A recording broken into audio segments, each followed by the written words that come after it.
got our books for sale. This is how we eat. I'm really excited about mine. They're the first ones that I've put together, so just keep that in mind. A big puppy. Hey, so check it out. I was planning this tour because I was stuck in a cubicle and I freaking hated my life. Anybody stuck in a cubicle? Anybody hating your cubicle life?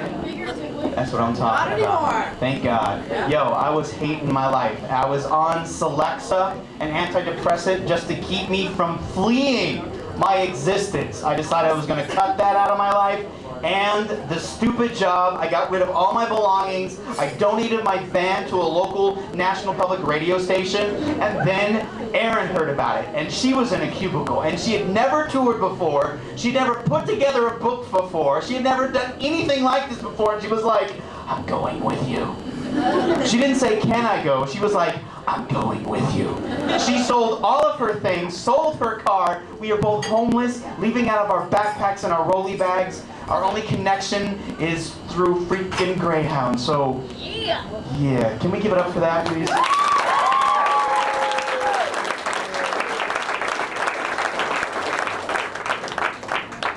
It's a little scary. So, speaking of scary, girls scare the shit out of me. Any guys feeling me on that? One person brave enough to say he's chicken shit about girls. What's your name? Bobby. What's up, Evan? We'll talk later. So this is about just, you know what? Things are so fucking complicated. I just wanted to take it back to where it was easier to understand and way scarier. So this is what this is about. It's called Falling in Like. Aw, you like that title? I came up with it myself. Okay, let's do that again as a concerted effort. Ready? Ladies and gentlemen, this is Falling in Like. Okay. We have to have the trailing up. Okay, only the girls now. Ready? 1, 2, 3. Okay, all the guys, ready? Yeah, I just made all y'all sound so gay. That was really awesome. Thank you. Thank you very much. Aww, Shantae. Okay. You make me feel goofy. Goofy like I blush when someone mentions your name. Goofy like I have a bazillion things I want to tell you when you're not around, but face to face I just stare at my toe, making circles on the ground like I'm all thumbs and no place to put them. Like I just want to write you a note that says, do you like me, girl in the front row? Yes, no, or maybe. Whatever random cool I've been able to harness leaps from my grasp when you enter the room and I feel old school. And by that I mean grade school, like back in the day when the space between wanting to touch someone's hand and actually touching it could hold lifetimes of passionate yearning. Girl, I don't want to make out with you. I want to make a fort with you, right in the middle of the living room with all the sheets and all the blankets and every chair in the whole house. A soft labyrinth scented with fabric softener and hot chocolate with marshmallows, laying on our tummies in the avocado shag carpeting and eating golden grams right out of the box. Yes. We'd be the best spellers in all the 6th grade spelling bee, and we'd spend our recesses in the library, quizzing each other over dueling dictionaries and encyclopedias and having cutthroat Scrabble wars. And you would always accuse me of cheating, but I still swear that ishkabibble is a real word. And if you got the chicken pox, I would ride my bike across town on a Saturday and climb in through your bedroom window to hang out with you while your parents were shopping so that I could get chicken pox too. Then we could both stay home from school and talk on the phone all day long and watch game shows and Twilight Zone reruns together and take breaks only for dinner and the bathroom until it was bedtime. And we whispered into the phone under the covers in the dark until we got really sleepy. And I would say, are you asleep? And you would say, yes. And a little while later I would ask, are you awake? And you wouldn't say anything. And I would just lie there, listening to the sound of your breathing. On my homemade Valentine's Day card, I would write, I like you, in sparkles and glue, only my handwriting is so bad all my K's look like V's, but we decide that's better anyway. I live you.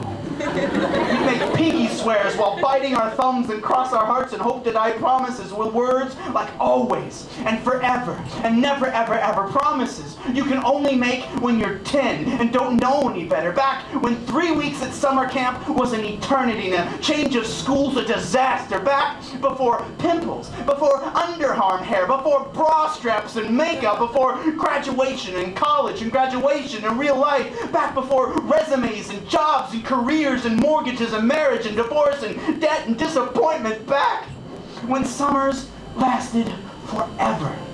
And our first kiss on the cheek was the most awkward and scary and wonderful thing in the whole wide world. That's how I like you, girl in the front row. Like, a lot. So which is it? Yes, no, or maybe?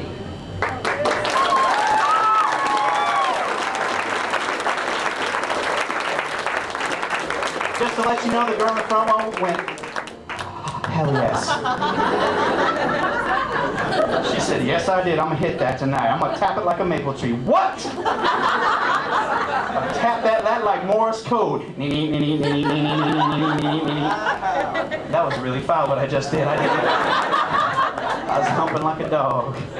You want to hear something funny? My sister, at first, when she was little, didn't understand what it was like for a dog when it got excited. You know what I'm talking about? When the little lipstick comes out. And she called my dad at work and was like, oh my God, something's wrong with the dog. This thing is red. It's red. It was hurting. And so my dad didn't want to explain on the phone because he was working. He's like, okay, I'll tell you about it later. Don't worry about it. He's okay. 5 minutes later, oh my God, it must have fallen off because it's gone. Still a famous story in our family. The lipstick. Yeah, so check it out.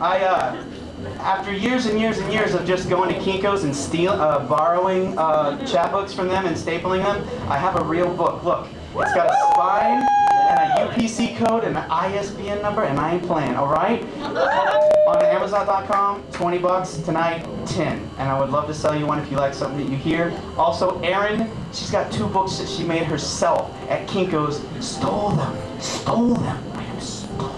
Kinko's. Fuck Kinko's. So, again, that's how we eat, so thanks a lot. This is it. Anybody ever work in a shopping mall? Yeah. Over Christmas break? Yeah. This is for you. I worked in a chain record store over the holiday season, and the worst thing about it wasn't the customers, or the crappy hours, or the crappy wages, or the frenzied display of rampant consumerism posing as some quasi-religious celebration. Nor was it the snot-nosed kids working there who referred to me as Pops because my hair's not blue and my eyebrow doesn't have 47 piercings and oh, stupid me. I just bought the first Spice Girls album and I'm on my employee discount. Oh, stupid me. I'm not down. I'm not cool. I'm not deaf. I'm not fresh. I'm not fat. I'm not fly. I'm not old school. I'm not freaking punk rock. No. The worst thing about it was the music, man. Having to listen to stupid Christmas music every stupid day between Halloween and New Year's, and oh my God, did I want to roast Nat King Cole's chestnuts over an open fire. Anyway, it's the afternoon of Christmas Eve, and my chain record store is packed with last-minute shoppers. I'm on the edge, man, after not having had a break in 5 hours, and we're running full blast with all 5 registers ringing up long lines of idiots, and each one of them has got a handful of screaming kids yelling, I want Britney Spears, and I want Justin Timberlake, and no, Mom, Eminem doesn't have any cussing on it, I promise, just buy it for me, you fucking filthy cunt! And in the middle of all this Christmas joy comes this wide-eyed waif of a girl in a red baby doll shirt and baggy skater pants with 7 silver hoops in one ear and a pierced lip and a pierced tongue and 3 nose piercings and a pierced belly button and the Star Wars Rebel Alliance symbol tattooed on her neck. And she walks, yes, dorkcore. And she walks up to my cash register and delicately places a brand new shiny copy of Christina Aguilera's latest CD on my counter and says, hi. I'm Nicky with 2 K's and 3 I's. How are you?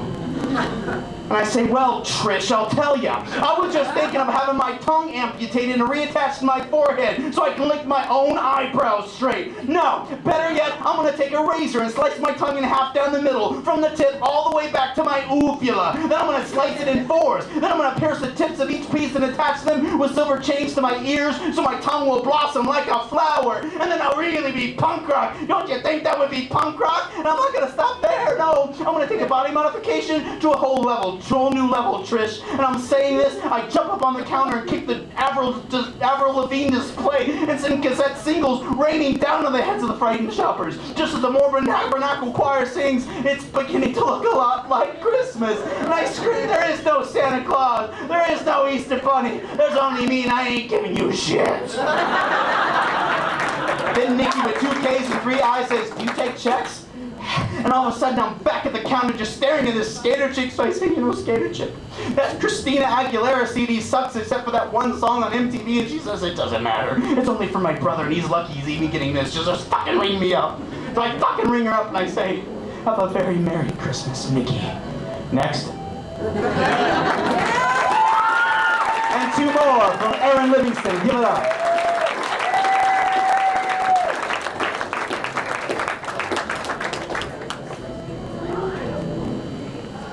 So this is a story about my family. I think the best way to set up this poem is that it like sums up my life in like 3 minutes, and that's all there is to really say about it.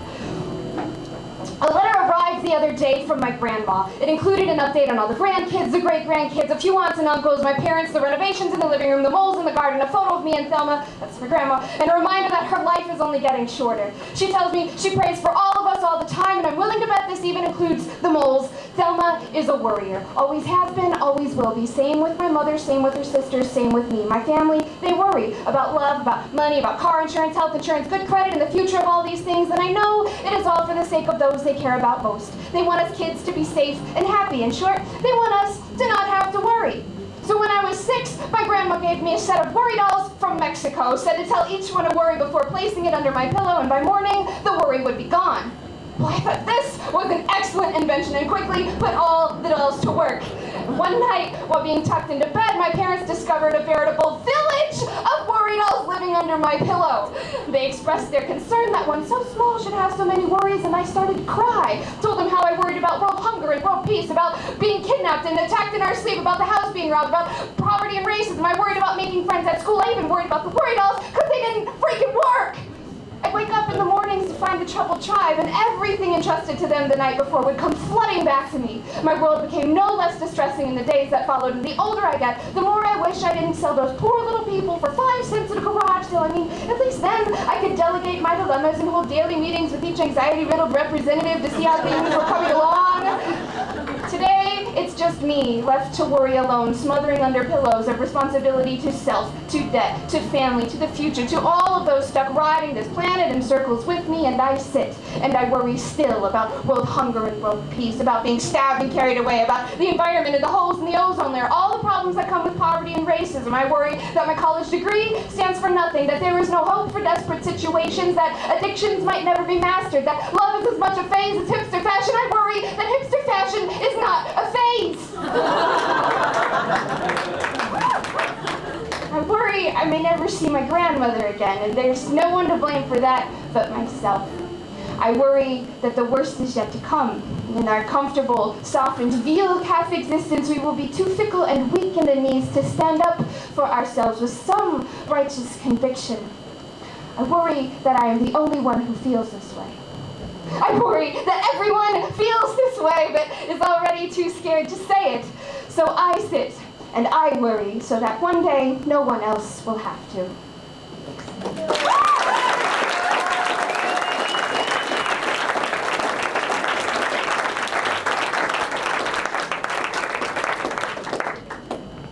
And the last one I'm going to share with you tonight, it's my favorite story to tell.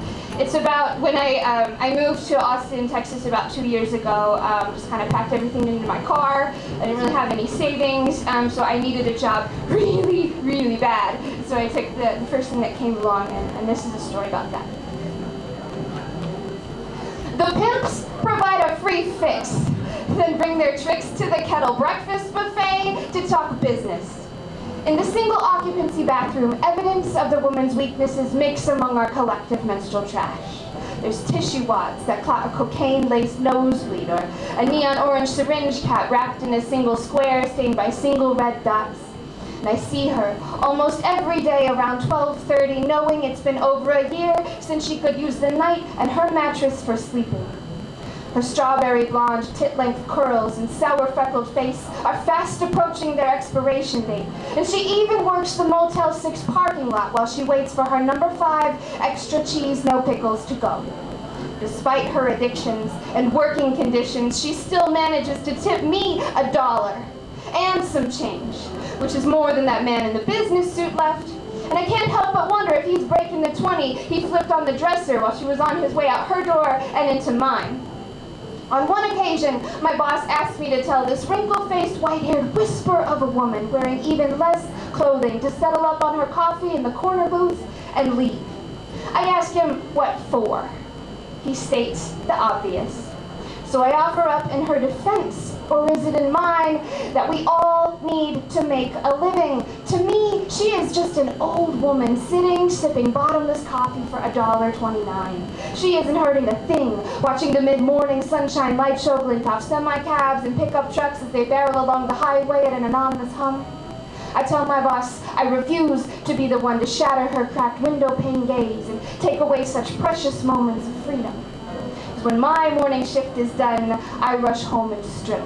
White polo, apron, black belt, pants, underwear on down to skin, soaked in the stink of maple syrup, sour milk, and Clorox. Some days, I'm straight to the shower to drown it all off. Other days, I'm splayed out naked like some prostitute, rich off her renown and loyal set of regular customers. Then I stuff it all in an envelope marked rent, and stuff it back under the mattress, wondering if the hooker has an envelope marked for groceries, or one for poetry, or one for student loans like me. I wonder if her circumstance is temporary or experimental, or if the first time she traded her body for cash, she was working as a waitress in the South Austin Kettle. Yeah. Thanks a lot.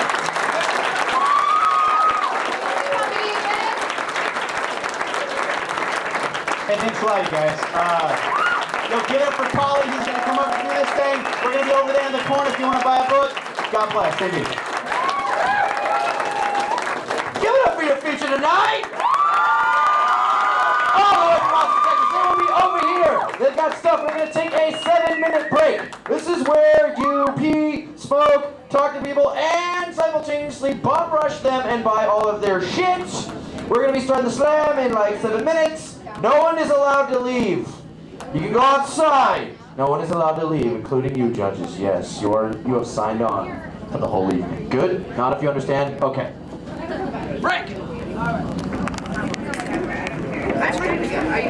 I don't care. We can go.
Hey Eric, What? tell me where we are. You mean hell? We're on a bus that apparently the clutch is going out, so it grinds every time he shifts it. And about an hour ago, the air conditioning went out. So now it's about 92 degrees on the bus. It's actually cooler outside. So what we did was we popped open these escape hatches.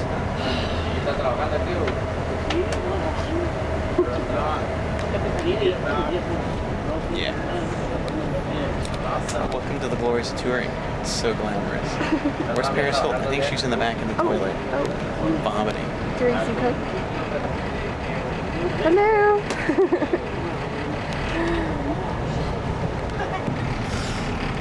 And in spite it being 92 degrees on the bus and probably 80 degrees outside, I've still managed to catch a cold. I don't know what is going on with me this week, but I've been trying to get some NyQuil. I had 2 doses earlier. I tried to get some more here in Santa Fe, and the guy behind the counter is like, "Oh, I can't sell you any. I'd be sued for malpractice." I'm not a pharmacy. I don't have a license to do that. I don't know. Everything seems really complicated around here. The Greyhound. So simple questions, just a yes or no. Probably gonna pass out here again because I have a sore throat and because of the heat. We should be at Albuquerque within the hour. Maybe I'll have some luck there. So.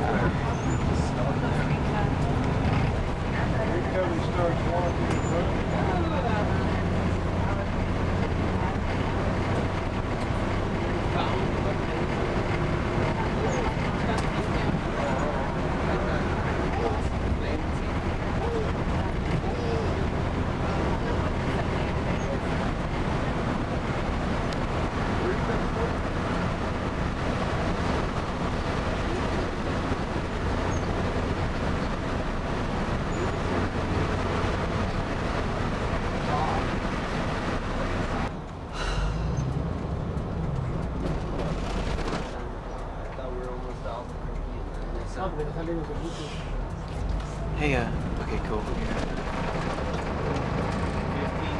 for traffic. Wanna do a little interview? Okay. Why don't you sit here and I'll interview you and you interview me?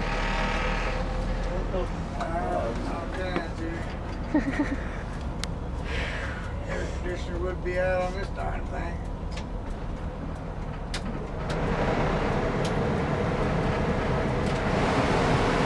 It's just the sound. Alright, so Where are we at? well, turns out I thought we were in hell, but we were in the outskirts of hell. We are actually in hell right now because not only is there no air conditioning, not only is it about 92 degrees. Look at my pants. Look at my pants. Hey, look back at me. So sexy legs. Okay, get back up here. Not only is it freaking hot, but there's, may I borrow this for just a moment? There happens to be, boom, nothing but traffic.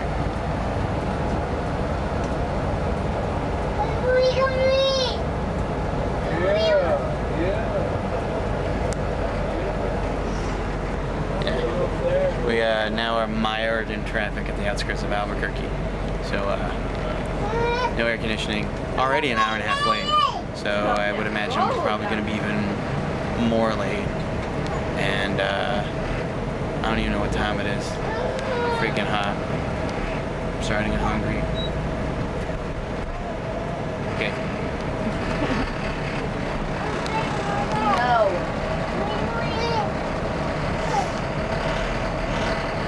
What's up, Erin? Hey. I'm hurting. Tell me about all your afflictions you've had for the last couple of days. I woke up this morning with an earache. It just turned into a sore throat. Which is not getting any better because I can't get any more medicine. The last Greyhound station didn't have any. Or if they did, they weren't interested in selling it to me. I don't know which was the case. Yes, the air conditioning went out about an hour and a half ago on the bus about Santa Fe. What about that other medical problem you had? Oh, that's all better. Is We'll it? just not discuss it. Just don't want to discuss that right there. It's about her beeper. It hurt when she pee-peed and she had to get medicine. But it got better. That was up your nose, fool.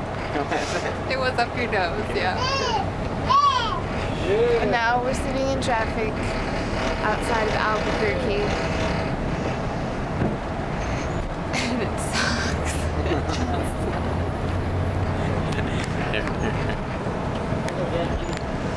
Okay, so like we said, not only is there no air conditioning, but every time dude shifts, it like grinds and you can hear him cussing. And so he keeps saying, man, I hope we can get to Albuquerque before this thing falls apart. And I hope this thing gets to Albuquerque. It looks just like Cooter. Look at your nappy head. Look at her nappy head. I've been sleeping. I'm sick. Shut up. This is what the bus driver said a few hours ago. This is the scariest bus I've ever been on. The bus driver said it. I think I saw a chicken running down the aisle a little bit ago. We might have to catch it and tear it apart. It's all survival, man. Dude, we're gonna get all Lord of Flies.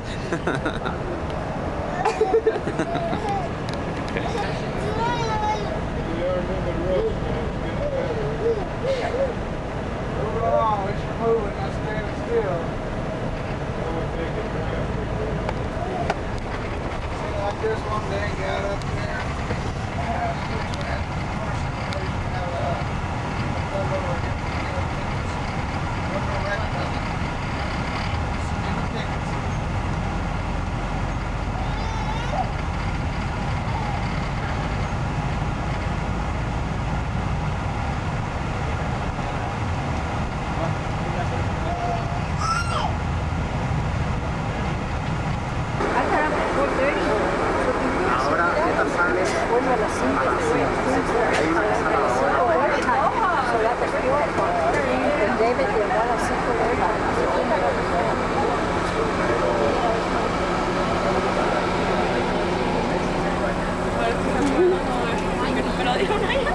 Eric! Tell me about it. Tell me about it.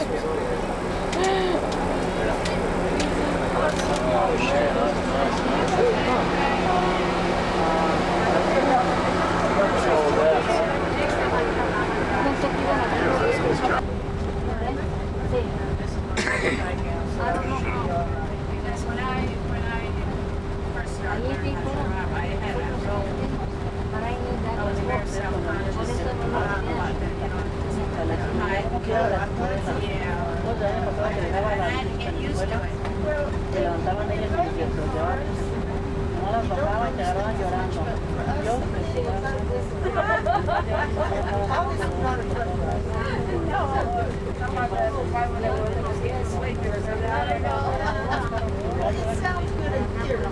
Yeah, it does. In theory, it lets you know somebody's passing.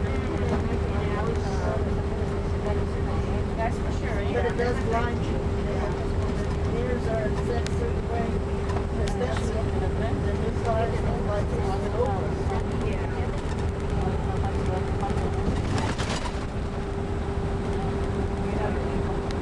My sister has a bad, she's kind of bad about that. Down the road with the bright lights on. Yeah, they're right. If you have the bright lights on all the time, you're right.